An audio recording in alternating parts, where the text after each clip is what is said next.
evening and welcome to Tucker Carlson Tonight. Joe Rogan may be the most popular broadcaster in the English-speaking world right now. Every episode of his podcast, called The Joe Rogan Experiences, reaches about 11 million people, and some of the episodes get an audience many times that. How many people is that? It's a lot. For perspective, last night, CNN's highest-rated show had a little over 700,000 viewers total. So Joe Rogan is big, and unlike CNN, he's not especially political. His show covers pretty much everything: comedy, science, nutrition, the paranormal, recreational drug use, exercise, mixed martial arts, music, Hollywood, and a huge range of other topics, often with guests you've never heard of. Rogan is not a reactionary, unlike most people in the media. He doesn't think he already knows everything. He's genuinely curious, and so he lets his guests speak. His longest interview lasted for more than 5 hours. It was with a stand-up comedian. When Rogan does talk about politics, it's pretty clear he's not an ideologue. He interviews everybody, liberals and conservatives, as well as a lot of people like Mike Tyson, who could be either one. And he does it most of the time with respect and self-deprecation. He's not an expert on politics. He's not pretending to be one. Rogan just asks questions, and he notes the obvious. It's this last quality that makes the people in charge hate and fear Joe Rogan. If you're trying to sell an absurd, obviously untrue idea, it is possible that Joe Rogan's going to call you on it. Not because he's a partisan, he's not, but because he just can't help but notice. That's his secret. A few months ago, Rogan watched the White House press secretary lie about the FDA's approval process for Pfizer's COVID vaccine. So he said something about it. Watch. Jen Psaki's talking about misinformation online and combating misinformation. She distributed misinformation. Of course. Because she said that it's approved by the FDA and their gold standard. Yeah. What he said was true. Rogan's pretty literal, actually. It's one of the reasons people trust him.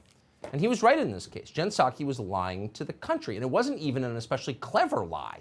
Anyone with internet access could have verified that what Jen Psaki said was a total crock, from the podium, too.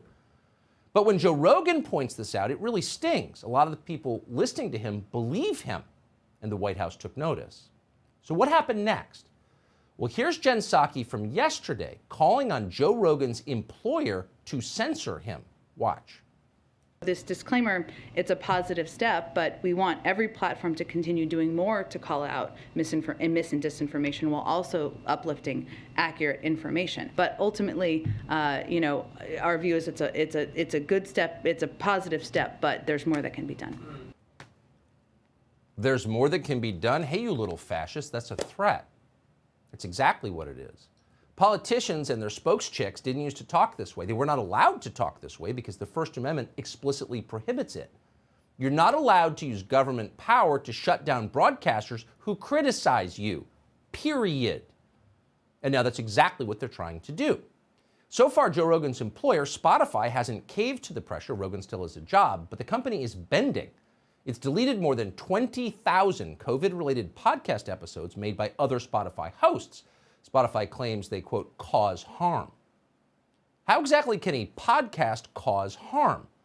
Spotify didn't explain because, of course, they couldn't explain. Podcasts don't cause harm. Weapons cause harm. Anyone who knows anything about American business right now understood what's actually going on. In a moment like this, it is virtually impossible to run a public company, no matter how hard you try. It's not just in podcasting. It's not just Spotify. It's any company with shareholders, from breakfast cereal manufacturers to tennis shoe retailers. The political pressure is coming at these companies from all sides, from activist investors, from the media, from their own employees. Every day is a brand new crisis. Imagine the emails between the CEO and the PR department. They never stop. And under those circumstances, it's impossible to think clearly, to stand on principle, or even to consider your own best interest long term. That's what's going on with Spotify. They probably don't want to censor anybody they're being pushed to. In their case, the pressure to censor Joe Rogan over his views is coming from other content providers on the site, and most of them are D-listers, you should know. The other day, that annoying fake Duchess from LA and her brain-dead husband threatened to walk if Spotify refused to muzzle Joe Rogan. Quote, hundreds of millions of people are affected by the serious harms of rampant mis and disinformation every day, they yelped through a publicist. But of course they don't mean it. They're not going anywhere. These two grifters have a $25 million podcast deal with Spotify for essentially no work. So far, we believe they produced just over 30 minutes of content. That means these two have been paid about $1 million for each minute of talking they've done. That's a good gig. it's too good to leave. But their performance does raise the question, what exactly about Joe Rogan's podcast has caused, quote, serious harm? We're literal too, so we scoured his archives to find out. And it turns out, as usual, the opposite is true. Joe Rogan is actually a force for safety in this world. Watch this clip in which he warns the public about the dangers of approaching gorillas in the wild. It turns out sneaking up on a gorilla, as Joe Rogan pointed out, could lead to actual serious harm. We're so soft. We think it's okay to look at a wild animal in its eyes. That's how stupid we are. Me. Hi. Hey, challenge. we're cool. We're cool, man. We're from National Geographic Society. We just come to make sure your baby's okay. Crazy 800-pound silverback What's wrong bursting with through the people? trees. Gets right in your face. He's got fangs and he only eats vegetables. I know. And the fangs Shredded. are only designed to you up. Oh. And you couldn't even imagine what an 800-pound gorilla's strength is like, because you would think of it as like an 800-pound man, but it would really be more like a 3,000-pound man. He's interested in animals, by the way. Again, he's curious. That's part of the allure.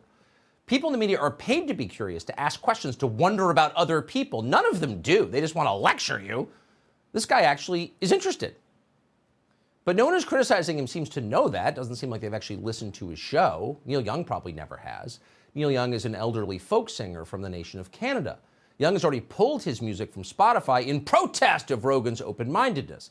Does Neil Young actually own his own music? We don't know. But we know that the gesture received widespread applause from the usual morons who then revealed themselves to be even dumber than you thought they were.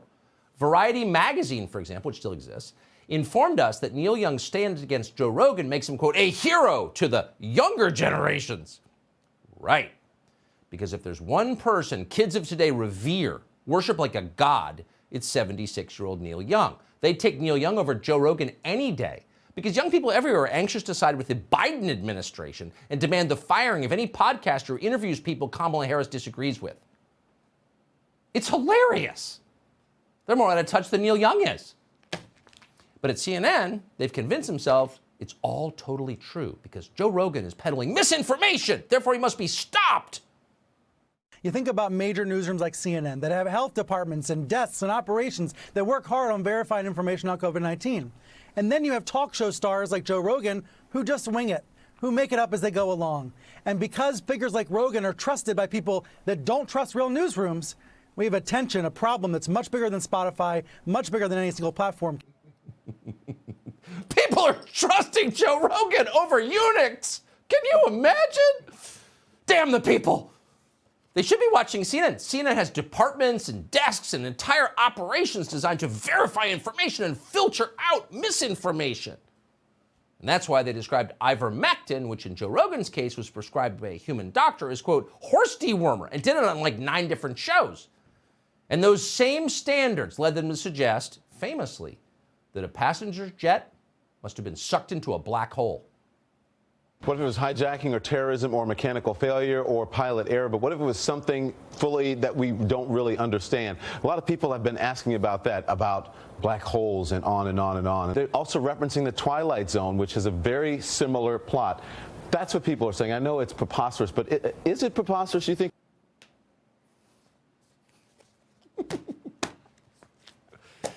We can't get enough. Yes, that clip was from 8 years ago, but we watch it every single morning, along with our Pilates and sauna, just to get ready for the day. And if you want to watch a lot more like that, CNN has just announced you can subscribe to CNN Plus. And Don Lemon will be on there constantly for a small extra fee. So that's their answer to Joe Rogan. More nonsense by the lowest rated dummies in the entire TV business.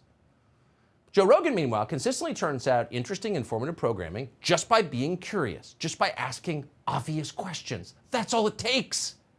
Care about what other people are saying. Watch the world around you. Take an interest in something beyond yourself. And when he does that, they don't like it. Watch this exchange with Dr. Robert Malone, who's one of the inventors of mRNA technology. The how question of a third of the population basically being hypnotized and totally wrapped up in whatever Tony Fauci and the mainstream media feeds them, whatever CNN tells them is true. The answer is mass formation psychosis. When you have a society that has become decoupled from each other and has free-floating anxiety in a sense that things don't make sense. We can't understand it. And then their attention gets focused by a leader or a series of events on one small point, just like hypnosis. They literally become hypnotized and can be led anywhere. That was the interview that pushed CNN completely over the edge, not because it was false, but because it was entirely credible. Hypnotizing the public, that's our job, they said. Mass formation psychosis? Yeah, that's us. So, of course, they immediately set about encouraging the tech platforms to ban that interview. Dr. Malone, again, one of the inventors of mRNA technology being used in over 1 billion doses of vaccine currently in people's bodies, that's the man who was talking. Credible? Yeah, no one more credible than that. And that's exactly why they hated it. And that's exactly why they decided you couldn't hear it. Now, that same month, it was just past December, Rogan spoke to a doctor called Peter McCullough about ivermectin. Watch this. Sanjay Gupta and the CNN correspondent, I've seen that. there was no fair balance there. He parroted a talking point that our head of the National Allergy and Immunology branch parroted. They said that there was no data for ivermectin. They said it was a horse dewormer. Now, either they knew or they should have known the 63 supportive studies and of the over 30 randomized trials. So those are facts. And if you think they're wrong, tell us how they're wrong. But why shouldn't people hear that? Why shouldn't they be allowed to? Well, because Dr. Peter McCullough, who certainly has the credentials to do it, criticized the people in charge. He mocked CNN for ignoring dozens of clinical trials, making fun of a drug that could have helped a lot of people, possibly saved lives. What do you think of that? Well, that's immoral, of course. But notice what Joe Rogan didn't do in the face of that information. He didn't call for CNN to be censored because they spread disinformation. He didn't say, we got to pull CNN off the air. They're killing people. Because he's not for censorship. You know who's for censorship? Weak people are for censorship. I can't handle what you're throwing at me. Shut up or else. That's exactly what they're saying. Strong people don't behave that way. Only the weak. Everybody knows that. They can smell it. And the reason Joe Rogan's successful? Because he's not weak. That's the truth. Hey, Sean Hannity here. Hey, click here to subscribe to Fox News YouTube page and catch our hottest interviews and most compelling analysis. You will not get it anywhere else.